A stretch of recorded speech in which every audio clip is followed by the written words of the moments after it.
respecto a algo que estamos haciendo mal o respecto a cómo podemos mejorar algo que estamos haciendo.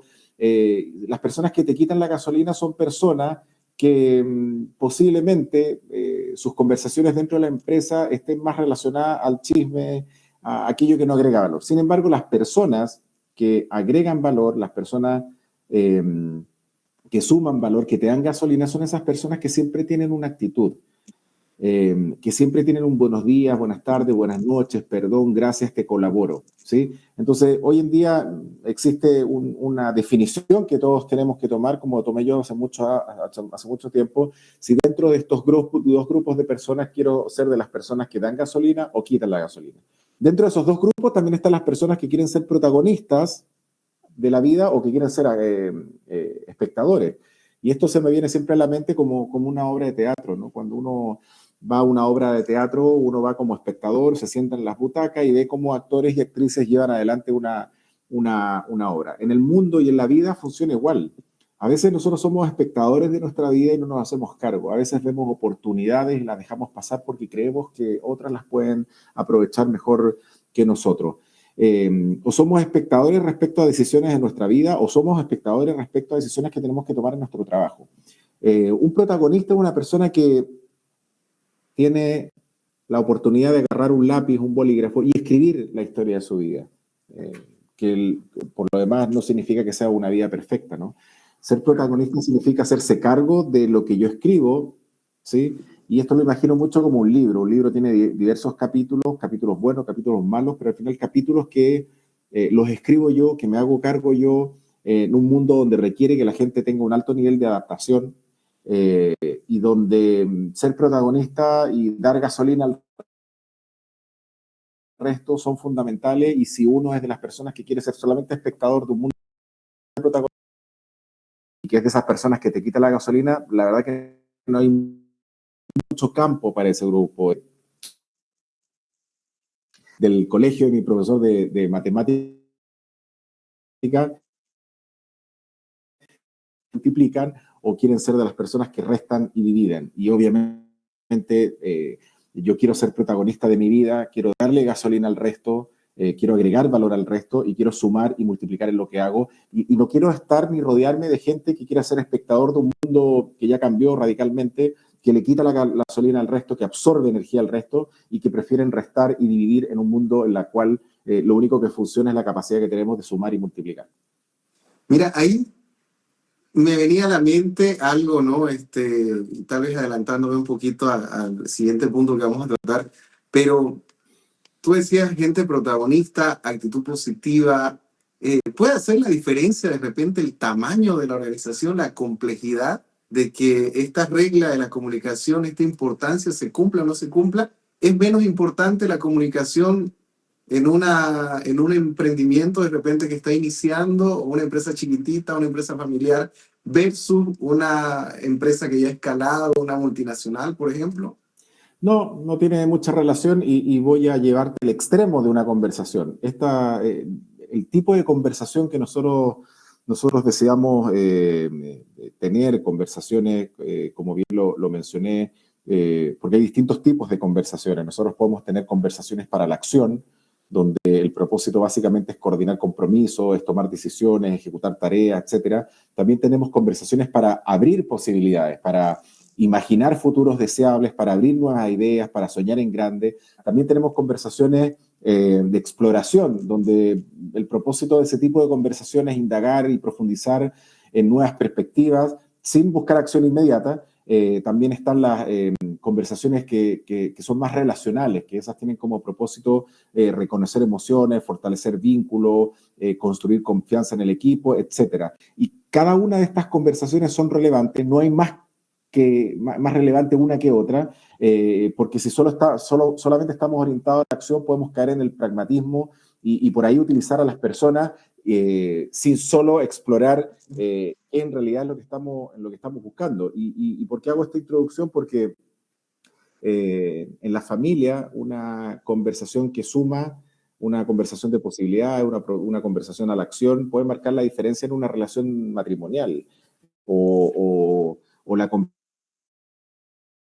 conversación con un familiar, o la conversación con ese amigo con el que, o mejor dicho, con ese compañero de trabajo con el que quizás no te llevas muy bien, y no te llevas muy bien porque hay cosas que te molestan, pero esas cosas que te molestan dicen más de ti que de la otra persona. Me acuerdo que en una oportunidad estuvimos trabajando con un equipo y justamente esos equipos los hicimos trabajar justamente con las personas que no querían trabajar. Entonces hicimos una dinámica y es que a modo de ejemplo yo no quería trabajar contigo y justamente tuvimos que trabajar juntos. ¿Y cuál fue el aprendizaje? Que todos tenemos juicios, hacemos juicios de las personas sin conocerlo. Y si la persona con la que yo tuviera que trabajar es una persona llena de tatuajes, en mi juicio es una persona quizás agresiva, que es totalmente distinta a mí, qué sé yo, de pronto te das cuenta de una persona mucho más cariñosa, mucho más amable, que tiene problemas tan similares como los problemas que tenemos nosotros y realmente nos sorprendemos.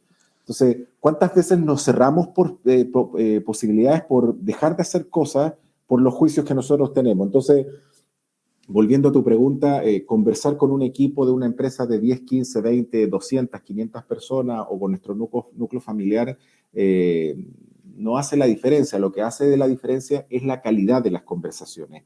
Y cuando digo esto, siempre me conecta con una frase que aprendí de un profesor del IES en España, un profesor experto en innovación, que una vez me dijo, las conversaciones no dependen de cargos, el liderazgo no depende de cargos, el liderazgo depende de la calidad de las conversaciones.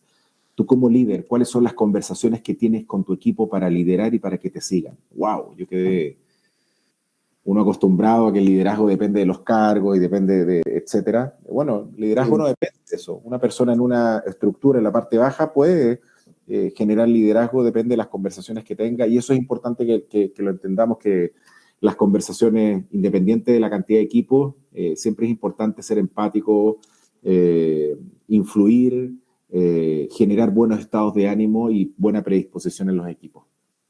Sí, y mira, bien lo dices, a mí me sorprende todavía que, tocando este puntito de liderazgo, muchas personas todavía lo relacionan con la autoridad, ¿no? Y se limitan a tener esos prejuicios que dicen y van al trabajo o van a su mismo emprendimiento, a su empresa, y reaccionan y hacen las cosas porque tienen que hacerlo, ¿no? No hay empatía, no hay cariño, no hay identificación con la misión, ¿no? de la organización, de la empresa donde están. Y la verdad que es una pena, ¿no? Y dice mucho y se refleja mucho en esa calidad que tú mencionas de las comunicaciones, porque, no sé, es como que no hay esa vibra, ¿no? Muchas veces uno va a un lugar y no lo siente, ¿no? Realmente se nota. Sí. Entonces ya pasando un poquito hacia adelante, y ya que mencionas la calidad de las conversaciones, ahí haciendo el sinónimo con calidad de conversación, de comunicación, ¿cómo debería ser, qué elementos debería tener esta comunicación ideal en las organizaciones para que funcione, ¿no? Debería haber, no sé, una receta, unos pasos o algunos elementos que debemos tomar en cuenta que no lo hacemos, ¿no? Porque hay organizaciones también que parece que van bien cierto tiempo, pero caen, ¿no? ¿Cómo podríamos de repente hacer esa receta, esos ingredientes, unirlos bien, sazonarlos para que nuestra organización se pueda mantener a mediano, a largo plazo, ¿no? Y pueda crecer también? Bueno, son varios elementos, ¿no? Porque al final lo que pasa o deja de pasar en la empresa tiene que ver con las conversaciones, tiene que ver también con la cultura. Si tú tienes un jefe que no te escucha mucho, eso te desmotiva, eso te empieza a enceguecer, eso te vuelve más procrastinador, eso te vuelve poco voluntarioso, poco proactivo. Y eso obviamente no ayuda. Entonces es importante que las empresas trabajen la cultura organizacional, se sumerjan en el ADN. No es una tarea fácil porque al final en una empresa de 20, 30 personas son 30 personas distintas que tienen características que comparten pero que son distintas. Entonces la comunicación ideal no se trata de que todos hablen bonito, sean carismáticos, tengan una manera fluida de hablar. Se trata de que las conversaciones estén al servicio del propósito. Y idealmente las empresas deberían comunicarse en base a 3 pilares como básicos. Lo primero tiene que ver con la escucha activa y la generosidad. O sea, nosotros no escuchamos lo que el otro dice, sino lo que nosotros interpretamos. Y eso dice mucho de escuchar desde el juicio y estar abiertos a descubrir y no a confirmar. Eso por una parte. Por otra parte, tiene que ver con la claridad de los actos del habla. En las empresas o las organizaciones solemos confundir mucho afirmaciones con juicio. Entonces, si yo te digo, qué sé yo, esto es negro, esto lo puedo demostrar que es negro porque sabemos que el color es negro, pero si esta conversación te gustó o no te gustó, eso es un juicio. Claro, Eh, sí. Aprender a distinguir lo que estamos diciendo es clave para coordinar acciones efectivas. Y muchos quiebres dentro de los equipos pasan porque no tienen distinciones entre lo que son juicios y afirmaciones. El me gustó tu trabajo es también un juicio. El no me gustó tu trabajo es un juicio. El llegaste o qué sé yo, presentaste tu reporte a la hora es una afirmación, porque yo te dije que lo presenté a las 9 y lo presentaste a las 9, pero tu reporte está bien hecho o está mal hecho es un juicio. Entonces, tener claridad respecto a los elementos o a los actos lingüísticos es importante. Y el tercer punto tiene que ver con la coherencia entre el lenguaje, la emoción y el cuerpo. Muchas veces decimos sí, pero en realidad nuestro cuerpo parece que está diciendo que no. Y ahí es donde uno se pregunta, ¿por qué dices que sí cuando en realidad quieres decir que no? La gente no se da cuenta que cuando dice sí, se compromete con algo que tiene que cumplir y que si no lo cumple, es la identidad de uno la que sea afectada. Uno tiene que acostumbrarse y entrenar el decir que no cuando yo no lo puedo cumplir. ¿Cómo se llama? En el coaching ontológico nosotros aprendemos que la comunicación va más allá de lo verbal, que la comunicación tiene que ver con nuestro ser. Con comunicar bien en una organización no es evitar conflictos, es tener conversaciones difíciles cuando hay que tenerlas, con respeto, pero también con coraje. Mira, ahí vamos a recapitular lo que decías, escucha activa, Uh-huh. muy de acuerdo y muy necesario. Uh-huh. También tú decías acerca de la empatía, Uh-huh. cumplir compromisos. Creo que es algo muy importante porque creo que estamos ahora muy acostumbrados a incumplir las promesas, a fallar y ya es algo normal, ¿no? Uh-huh. Y de verdad lo que tú dices, lo que no hacemos, lo que transmitimos tiene que ver mucho, lo que comunicamos tiene que ver mucho con nosotros mismos y nos estamos acostumbrando como a denigrar esa imagen, ¿no? Bueno, denigrar es una palabra muy fuerte, pero creo a fallarnos nosotros mismos, ¿no? Sí, ¿Qué otro? Sí, sí, ya. sí, y un ejercicio cortito para que reflexionen todas las personas que nos están viendo, nos están escuchando. Cierren sus ojos unos segundos y piensen en ese compañero del colegio, del instituto, de la universidad con el cual no trabajarían, porque es una persona irresponsable, que nunca presentaba los trabajos, que siempre copiaba. Piensen en esa persona.